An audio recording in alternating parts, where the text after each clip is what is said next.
Hello everyone and welcome back. You're possibly wondering why I'm stood here with a drill and in my garden. Well, the thing is, at the beginning of 2019 I decided to go full-time into photography, and before that, well, just recently I've been working out of our bedroom. So the wife and I discussed that we should kind of like move out of the bedroom so we can separate life and work. So I've got a small area in the garden. It's only 10 foot by 8 foot, but it's enough room for me to put my computer and office stuff in. And it's going to be, well, my office, my studio, so that I have to build it.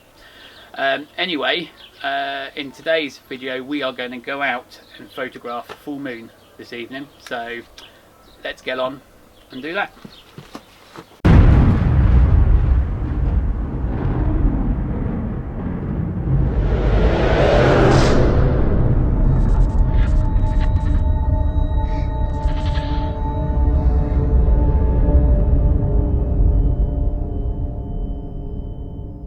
Right, so before we head out this evening to photograph the moon, I thought I'd go over and give a handful of tips to help you guys photograph the moon.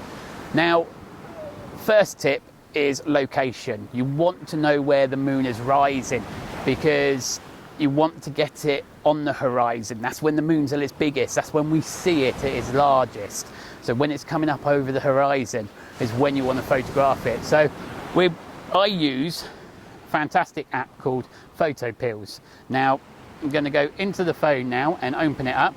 I've already set the location I want to be at today for my moonrise, and it's telling me that at 7 minutes past 9 tonight I am going to be able to get the moon coming up to the left of the fort. So it's going to come up over the fort, which is perfect for what I want.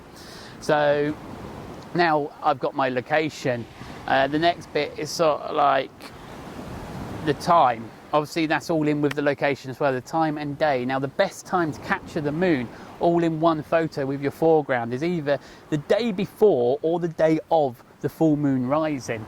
It all depends on your location. Now for the location I want this evening, it's best to photograph it on the night of the full moon. This is because the sunset's either just setting or has just set, so it gives you enough light that you can capture the foreground and the moon. So we're going to move on to the next tip.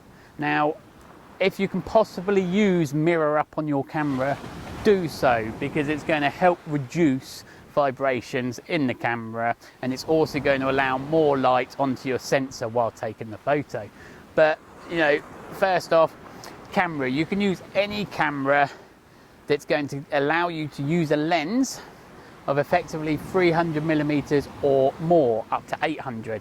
So if you've got a bridge camera that lets you have that fantastic zoom that goes all the way, they're perfect to use as well. Or if you have a crop sensor with a 300 millimeter or even a full frame or a mirrorless, any of those cameras that allows you to have that length, because the main key on photographing the moon is the length of your telescope. Now on my full frame camera I use the 100 to 400 lens. You can go up to 600, like I said, you can go up to 800. A lot of people like the 600, but I like 400. And then we set up, which comes on to another part, is I also like to use a shutter release cable. The less I touch my camera, the better it is for the photo, the less movement there is. So shutter release allows me to use mirror up, so that flicks the mirror up. Wait a second or two, then take me photo. I've not touched the camera, the mirror's not vibrating the camera. We've got as minimal movement to give us crisper shot. So after the equipment, we're going to look at settings. Now, settings always vary on each camera because and on each night that you take it. Now you want to let as much light in as possible. We've already figured out we're going to do this on the night of the full moon because it's still light. The sun's just gone down or is going down and it's still lighting up the foreground. So effectively I want to be shooting at no less than 1/100th of a second, and that will give me enough detail in the moon and of the moon that gives them really nice photos. And also my ISO, I want to keep that as low as I can go, but don't be afraid to go up to 800. I'd advise not to go higher than 800 because it starts to get grainy, but 800 or less is fantastic. Your f-stop, get it as low as you can. Some lenses go down to as low as f4. Now, the lower the f-stop, the higher the shutter speed can be, so you can go up to 1/60th of a second. But on mine, usually it will only let me go down to 6.3.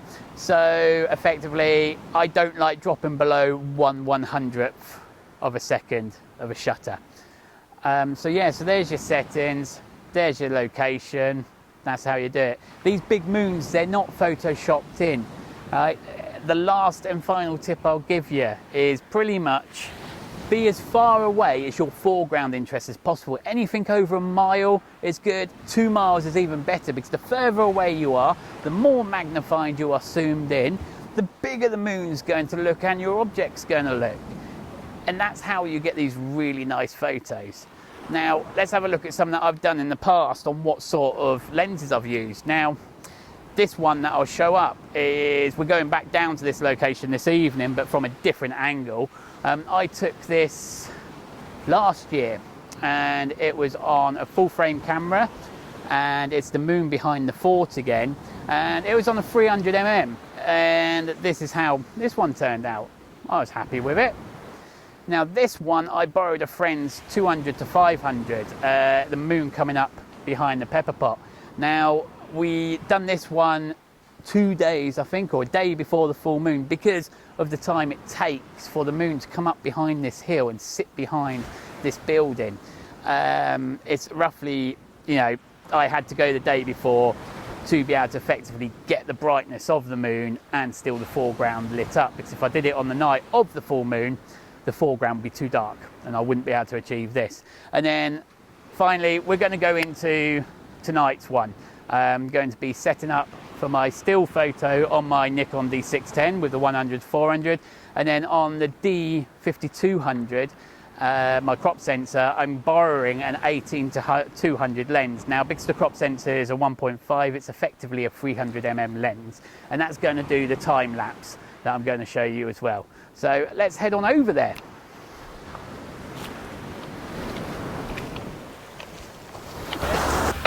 Just every now and then. So for this photo, I've got the moon coming up over the fort, hopefully, if it shows on the horizon, and I'm using my Nikon D610 along with the Tamron 100-400, and I'm set at 400mm, and we're roughly around about 1.5 miles away from our foreground subject, so that's going to help magnify the moon from behind it.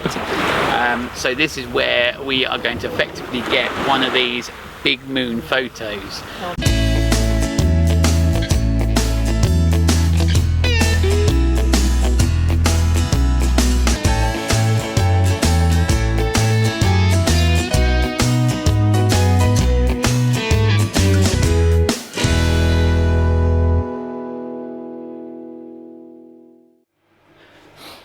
Right, so it's weighing day and the time is 07:47 on the 18th of July. Let's see what the scales have to say today. Awesome! The scales say 16.3 stone. That's another 3 pounds I have lost. Woo! Okay everyone, well what I'm going to do is I'm using a photo I took back in April of the moon rising behind Godsill Church on the Isle of Wight, because I feel this is one of the best photos I have to demonstrate those large moons in photos, so I can show you here that it's not done in Photoshop. You know, the moon isn't added. So we've already got the moon rising over the church. Now what I'm going to do first of all is just hit auto, and it already brings the picture to life slightly, but I'm still not 100% happy with this, so I will first of all is do the crop, and now that will show you and show me, because I want the photo to finish this size, how the big moon happens. So you've got the whole area here with the houses, the field, the church and the moon, but I only want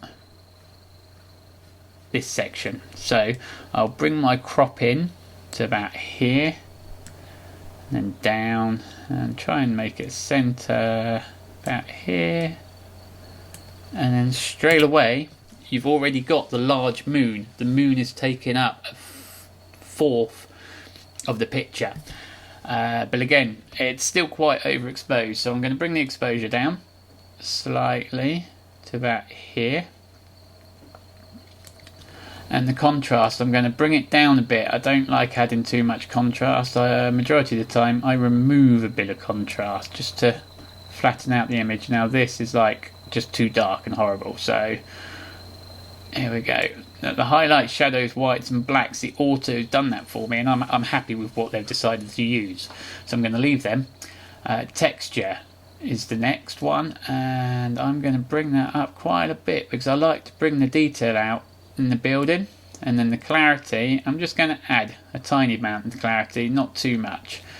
And then the dehaze, just a bit of that. Now the saturation, I'm just going to bring that down a tad because the moon's a bit too orange, and so is the light that's lighting up the church. There we are, a little bit better. And then we're moving to the tone curves, and here I'm going to bring the highlights down to about -40 because it is evening time and I want a darker look. And I'm going to bring the lights down as well to about -20, give or take. Yeah, we'll leave it at that. And then the darks and the darks and the shadows, I'm going to pop that down to about -15. Both of them, they're looking good right now. And so that's that bit done. We're then going to pop down to the sharpening. I'm going to hold down Alt and use the mask in here to bring up what I actually want sharpening, because here this effectively is telling you to sharpen the whole picture, which is not what I want to do. So I'm going to bring that masking up to about here because I only want to sharpen around the edges of the building, the moon and the hedge, and I'm going to bring that up to about 80. Don't really need to add any noise reduction. I'm happy with the quality of the photo. Turn these two on as always. You can see I used my Tamron 100 to 400 on this, and the auto's okay. Not the auto, sorry. That's alright. My effects, and the last bit I'm going to do is just hit the saturation here on the blue primary round about just short of 50, and it gives me more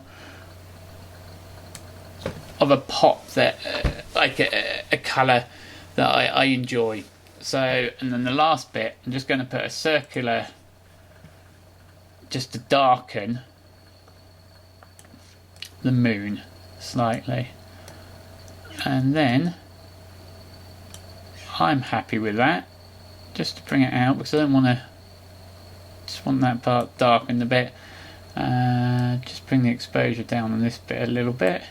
So all I've done really is added more contrast, reduced a bit of saturation and reduced the exposure a little bit, and all in all I believe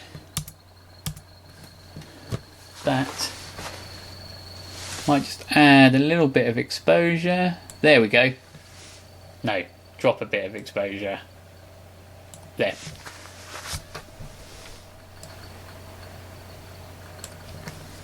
I'm happy with that, and that is how we create the large moon with a good foreground. Thank you everyone for watching, and if you are enjoying the content I am giving out to you, please hit the subscribe button and don't forget to give me a thumbs up. So until next time, see it, capture it and make it yours.